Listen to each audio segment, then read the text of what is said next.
Well, good morning, everyone. Pastor Corey Rowland here with Uriksville First, Midvale, and Newport Global Methodist Church, bringing you a new devotional series today. This series is going to kind of cover probably one of the best tracts, gospel tracts I've ever seen. I keep these in my car. I keep these with me all the time so that I can hand out to people. They are called The Way to God. A really good gospel tract. If people are interested, I'm more than happy to get some for people to hand out. And I guess this series would be a good series for you to share with maybe your friends who aren't exposed to Christianity, or maybe people who don't know a lot about the Bible, because it's a very simple series that tells us really everything: our sinfulness, our depravity, and really then what Jesus does for us by dying on the cross for us. And it begins with, I love how it begins. It begins with several verses, and so we'll spend each day on these verses. It begins with the idea of God made our world and all the living things. And that's a great place to start for any kind of witnessing or any kind of evangelism. God made us. We are made in the image of God. It says in Genesis 1:1, in the beginning, God created the heavens and the earth.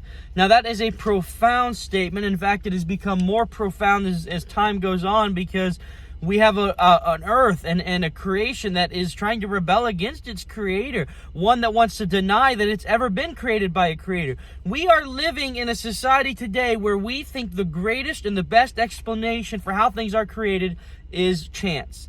It all happened by chance, not by any kind of design, not by any kind of special processes, not by any kind of creator. You weren't made special. You were a clump of cells that somehow got formed by pure chance. This is what the world tells us. This is what the kids are learning in school. This is what the so-called educators would have them believe. That we are nothing more than the highest evolved animals, that we are not special to anyone. And that is really such a detriment to our society, because if you tell people that they're nothing more than animals that are evolved, they're going to act like animals, which is what we see in our society today. The best explanation I always like to give is, if I were to take any kind of scientist, any kind of expert, and bring them before a magnificent building, something that's just a grand building, a huge, and not even a huge one, let's say a small and unassuming building. And if that scientist were to ask me, how did that building get here, or who built this? If I were to say, nobody built it, it was just random. They just randomly put together a clump of bricks. They just randomly fell into place over time. Natural processes occurred, and it was just there by chance. Nobody would believe me. They would think I'm crazy. If I was serious about that, they would think I'm crazy. They would say there is no way for these natural processes to bring about a building like this. It's too complex. There's too much order. And the interesting thing to note is that without a creator, there's really no backing or no concept of order. If we're going to say it's all random, then where do we get such order at? And who orders things the way they ought to be? Who ensures that everything works perfectly? I mean, if we look in nature, we don't see the chaos of randomness. We see special design and order.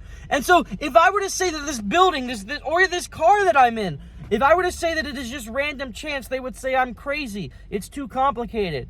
And yet our bodies, this earth, the ecosystem, the solar system is far more complicated than any building that has ever been built or ever will be built. And we're just going to say that was created by chance? That doesn't make any sense to me. No, the Bible makes it clear God created the heavens and the earth.